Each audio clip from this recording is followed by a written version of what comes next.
শুরুতেই দেখা যায় মাইলো স্ট্যানফিল্ড নামের এক ছেলেকে, যার অটিজম স্পেকট্রাম ডিসঅর্ডার ASD আছে।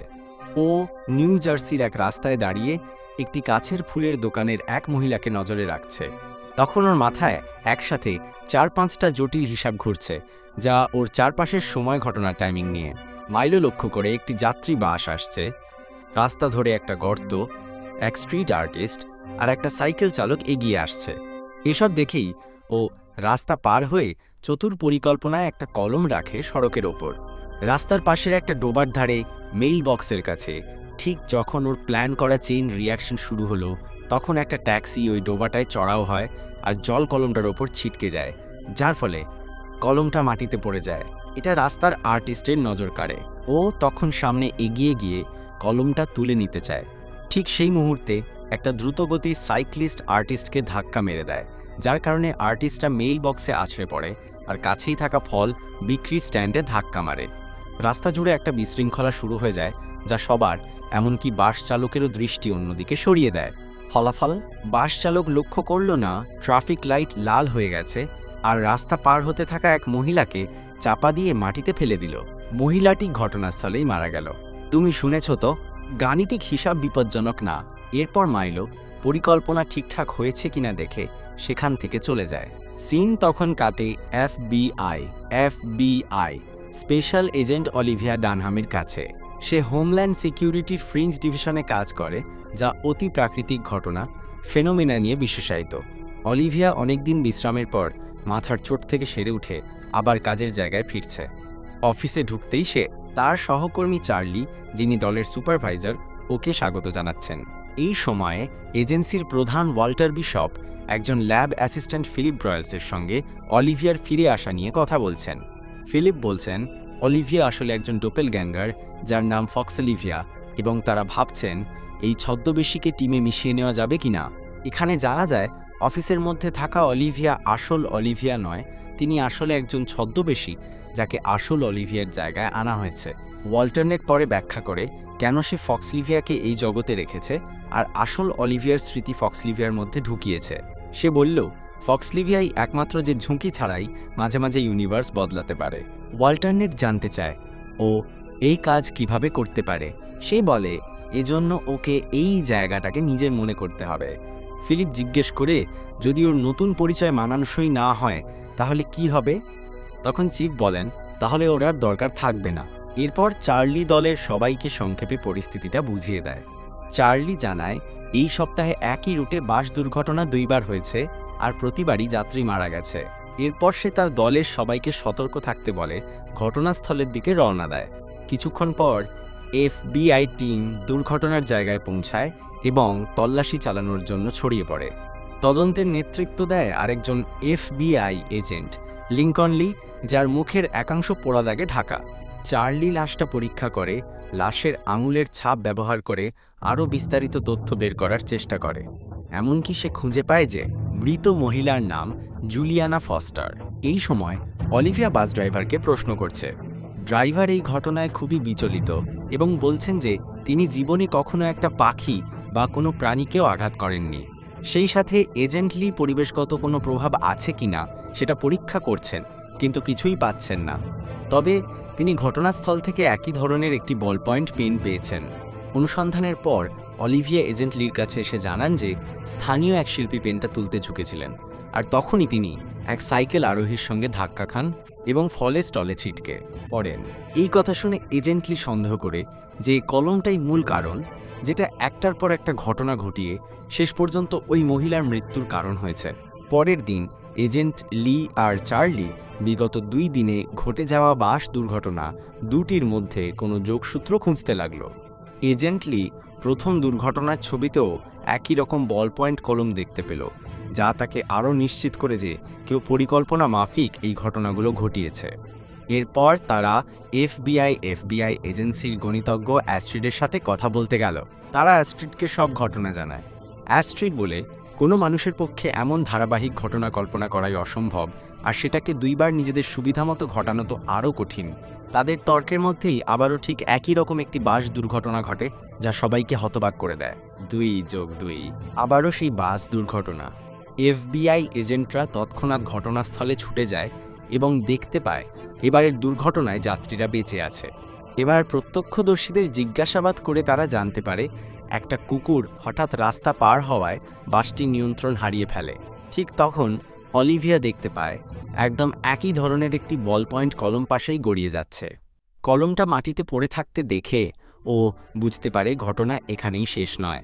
চারপাশে তাকাতেই সে একটা ফোন বুথের দিকে নজর দেয় আর দেখে ওভারহেড ব্রিজ থেকে সন্দেহজনকভাবে মাইলো নিচে তাকাচ্ছে।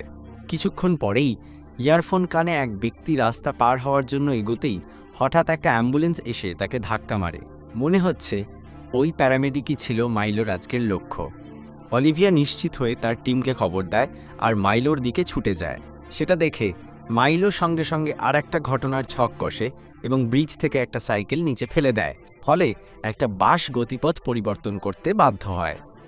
বাসটি তখন পথ পরিবর্তন করে ওভারহেড ব্রিজের ঠিক নিচ দিয়ে যেতে থাকে। অলিভিয়া মাইলোকে বন্দুকের মুখে আত্মসমর্পণ করতে বলে, কিন্তু মাইলো ব্রিজ থেকে লাফ দিয়ে চলন্ত বাসটির ছাদে নেমে পালিয়ে যায়। মাইলোই সেই বাস হুইসপারার। এই ঘটনার পর মাইলো বাড়ি ফিরে দেখে তার বোন ম্যাডেলিন ওর জন্য চিন্তিত। ম্যাডেলিন বলে হাসপাতাল থেকে বারবার ফোন আসছে, কিন্তু মাইলো তা গ্রাহ্যই করে না। এরপর ম্যাডেলিন তাকে আত্মসমর্পণ করার জন্য বোঝানোর চেষ্টা করে, বলে যে সে অনেক বাড়াবাড়ি করে ফেলেছে। কিন্তু মাইলো তার চিন্তাভাবনা এক ধাপ এগিয়ে রাখে। মাইলো তার কথা শেষ করতে না দিয়েই বোনকে থামিয়ে দেয়। ম্যাডেলিন কিছুক্ষণ পর তাকে একটা ছোট প্লাস্টিকের ঘোড়ার খেলনা দেখায়, যেটা তাদের মায়ের দেওয়া উপহার ছিল। এটা দেখে মাইলো অস্বস্তি বোধ করে আর বলে যে এখন এটা অপ্রাসঙ্গিক। অন্যদিকে এজেন্ট লিকে তার নিয়মিত ত্বকের পরীক্ষার জন্য হাসপাতালে নেওয়া হয়। বার্ন চেম্বারে প্রবেশের আগে সে অলিভিয়াকে বলে 3 জন দুর্ঘটনাগ্রস্ত ব্যক্তির মধ্যে যোগসূত্র খোঁজার উপর মনোযোগ দিতে। তার কথা মতো অলিভিয়া সদর দপ্তরে ফিরে কিছুক্ষণের মধ্যেই দুর্ঘটনার সাক্ষীদের সাথে কথা বলা শুরু করে। তদন্তের সময় অলিভিয়া খুঁজে পায় যে 3 জন ভিকটিমই কোনো না কোনোভাবে ওই মেডিকেল সেন্টারের সঙ্গে জড়িত। 3 জনই সরাসরি বা পরোক্ষভাবে সেই সেন্টারের সাথে সম্পর্কিত। সে তার এই আবিষ্কার চার্লির সাথে শেয়ার করে আর ওরা দুজনের সাথেই ওই মেডিকেল সেন্টারে চলে যায়। সেখানে পৌঁছে অলিভিয়া দেখে কিছু রোগী একই ধরনের বল পয়েন্ট পেন ব্যবহার করছে, কারণ তারা ডিজিটাল ডিভাইস ব্যবহারে সমস্যা বোধ করে। আইপ্যাড তাদেরকে বিভ্রান্ত করে তোলে। পরে তারা প্রধান চিকিৎসকের সাথে দেখা করে, যিনি বাস দুর্ঘটনার 3 জন ভিকটিমকেই চিনে ফেলেন এবং তাদের কিছু তথ্য জানান। ভিকটিমদের ব্যাপারে ডক্টর লেভিন জানান যে তারা মানসিকভাবে চ্যালেঞ্জড রোগীদের বুদ্ধিমত্তা বাড়ানোর জন্য একটি পরীক্ষামূলক প্রক্রিয়ায় সাহায্য করছিলেন। তিনি তাদের রোগীদের ভিডিও ফুটেজ দেখান, যেখানে অলিভিয়া মাইলোকে দেখতে পায়। মাইলো সম্পর্কে জানতে চাইলে ডক্টর লেভিন বলেন, ও আমাদের একজন রোগী যে একই ওষুধের ট্রায়ালে অংশ নিয়েছিল, যার কারণে ওর আইকিউ অনেক বেড়ে গেছে। তারপর তিনি বলেন মাইলো হাসপাতাল থেকে তার বোনের তত্ত্বাবধানে বাসায় ফিরে গিয়েছিল আর ওকে ফিরিয়ে আনার কথা ছিল ওই ট্রায়াল রিভার্স করার জন্য। পরীক্ষামূলক প্রক্রিয়াটি এখনও চলছে, কিন্তু এখন মাইলো তাদের কলের কোনো উত্তর দিচ্ছে না, আর যে কেউ ওকে নিয়ন্ত্রণে আনার চেষ্টা করছে সে তাকেই মেরে ফেলছে। মাইলোর বোনের খবর পেয়ে এফবিআই এজেন্টরা তার কাছে যাওয়ার সিদ্ধান্ত নেয়। ওরা জানে না যে মাইলো গভীরভাবে অলিভিয়ার ওপর নজর রাখছে, ওর প্রতিটি পদক্ষেপের প্যাটার্ন খতিয়ে দেখছে এবং ওর পরবর্তী চাল কী হতে পারে তা অনুমান করছে।